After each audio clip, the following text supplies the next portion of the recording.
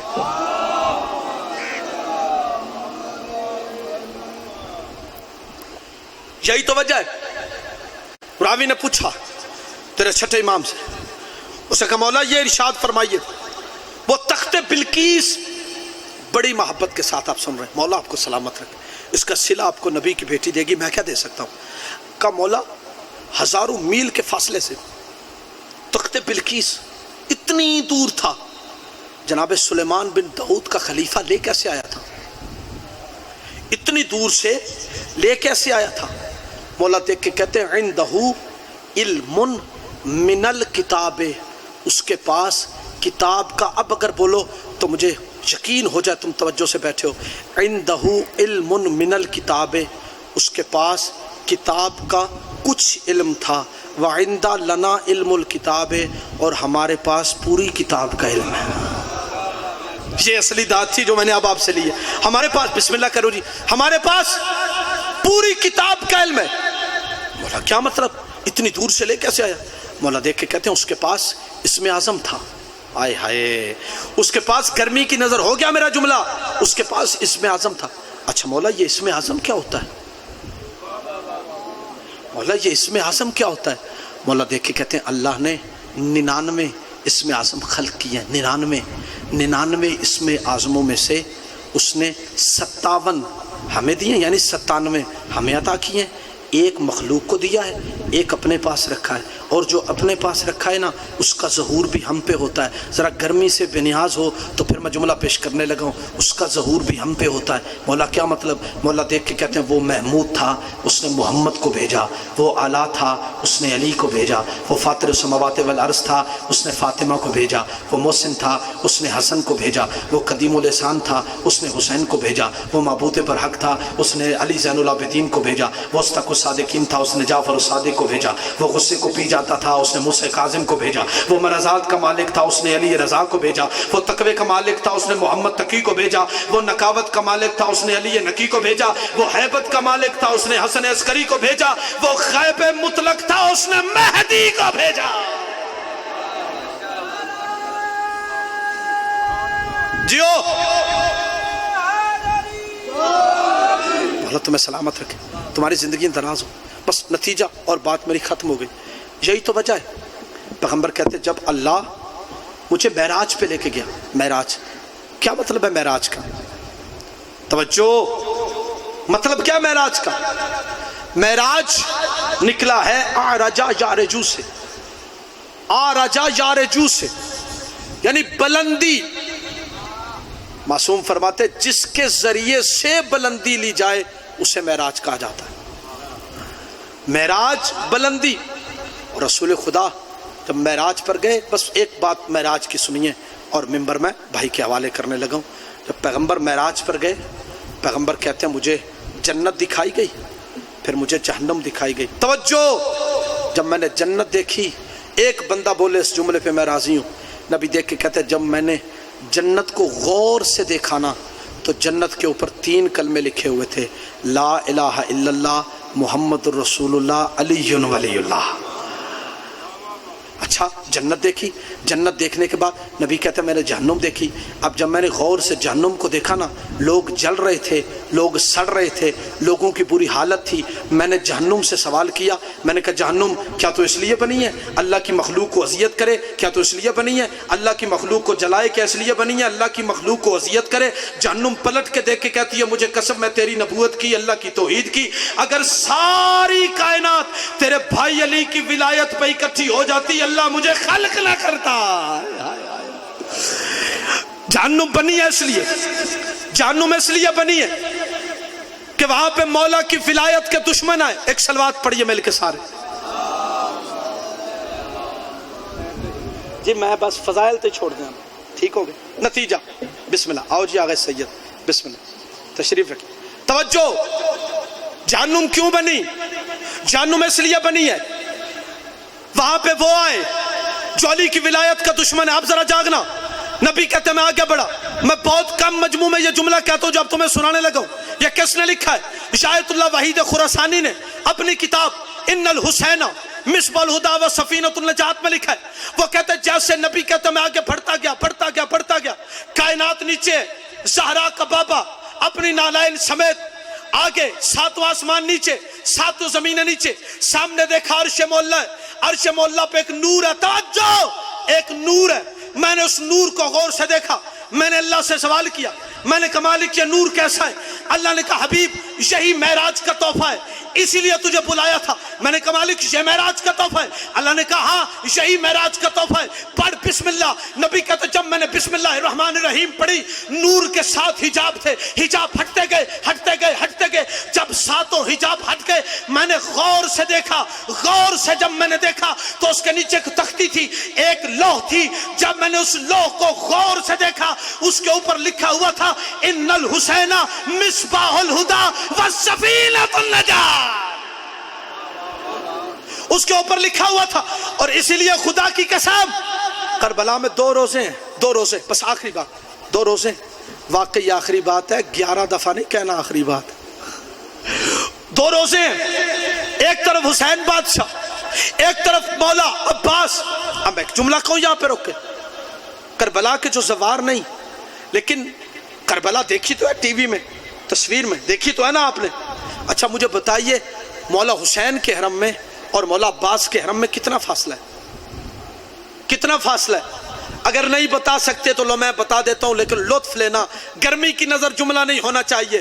حسین کے حرم میں اور عباس کے حرم میں اتنا ہی فاصلہ ہے جتنا صفا اور مروہ میں ہے۔ ہائے ہائے، جتنا صفا اور مروہ میں۔ میں بتانے لگا ہوں عباس کون ہے، بتا نہیں سکتا، بیان نہیں کر سکتا عباس کون ہے، لیکن اپنا عقیدہ بیان کرنے لگا ہوں اور منبر اپنے بھائی کے حوالے کرنے لگا ہوں۔ جہاں جہاں پہ بیٹھو سننا عباس کون ہے۔ حضرت عباس کے جو گھوڑا ہے اس کی فضیلت میں ایک مسدس میں نے کہی تھی، وہ سنا کے ایک جملہ کہہ کے مجلس میری تمام ہوگی۔ بتانے لگا ہوں عباس کون ہے، ذرا جاگ کے سننا۔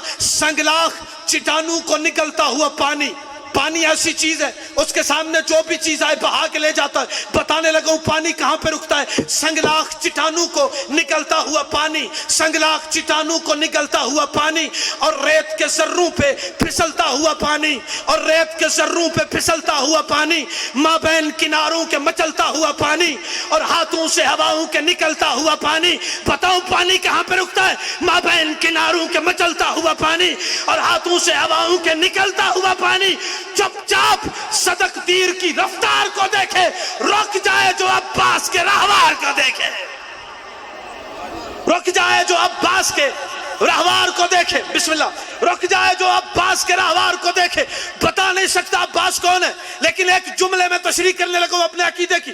منظر قرآن، دل کی دھڑکنوں کا توازن، مصدر وحی کا امین، سلونی کا لہجہ، وجہ اللہ کی جبین اقدس سے چھلکتا ہو الہی وقار، معراج کے پردے سے اپنے آقا کے لیے بولنے والے لسان اللہ کی قوت گفتار، ذوالفقار کی قبضہ پہ جمی ہوئی انگلیوں کا اختیار، سکوت الہیہ کا مظہر سرکار حسن، پیش باطل تحریک حسینیت کے سالار، کریم کربلا کا وہ انکار، معبود کی حقیقت سے مزین سید السجاد کے سجدے، الراسخون فی العلم کے مصداق سرکار باقر العلوم کا علم، الرحمن علم القرآن کے مصداق سرکار جعفر و صادق کی صداقت، باب مدینہ العلم کے اندر کھلنے والے شاعر ولایت سرکار موسیٰ کاظم کی عطا، الرضا الراضی والقدر والقضاء سرکار رضا کی رضا، کائنات کے سارے متقیوں کی تقوی کی شرط سرکار تقی کا کرم، حقیقت محمدی اور حقیقت علویہ کے تاج سرکار نقی، اور حیبت امام حسن کو اپنے دل میں چھپائے ہوئے سرکار حسن عسکری کے لہجے کی حیبت، اور میر کاروان حجت الہیہ کے علم اور علم کی وراثت جب ایک پیکر میں ڈھل کے علی کی حویلی میں چلے اسے عباس کہا جاتا ہے۔